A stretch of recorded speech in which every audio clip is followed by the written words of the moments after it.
Hi everyone, this is Anisha. Welcome to SUGARPOP. Today I'm here to make your life easy by showing some common mistakes that people make while wearing makeup. A lot of people tend to wear makeup in a wrong method, so here I am going to show you right versus wrong method of wearing makeup. And to make it more interesting, I'm going to do right method on one side and wrong method on another side.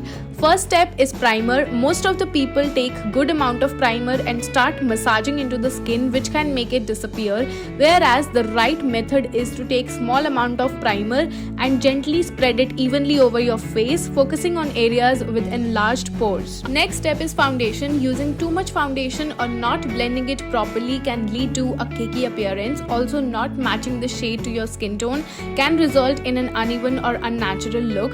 The right method is to take less amount of product and apply it in a dotted way all over your face so you can achieve an even application for a more natural look. Next step is applying concealer. Applying too much concealer, especially on the under eye area, can make the under eye appear cakey or highlight fine lines.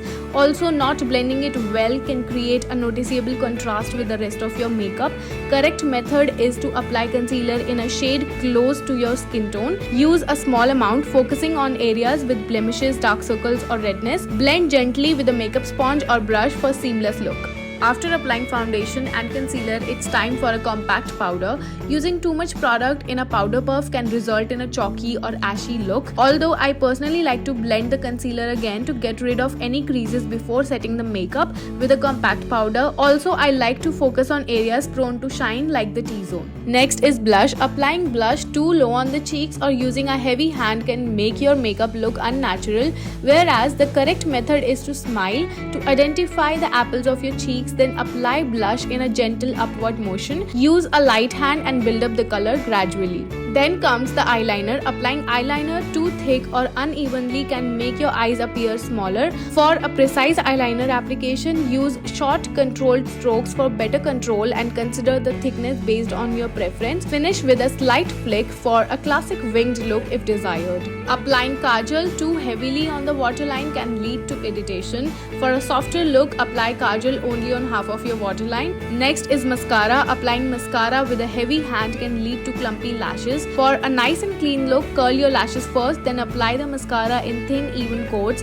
For lower lashes, use a lighter touch to avoid excess product. Last is lipstick. Not using a lip liner can result in a less polished look, whereas for a flawless lipstick, use a lip liner to define the edges, then apply the lipstick starting from the center and moving outward. And you can clearly see how much these small techniques can make you look. If you like this video, then please do not forget to like, comment and subscribe to SUGARPOP's YouTube channel, and do let us know what else would you like to see. Bye!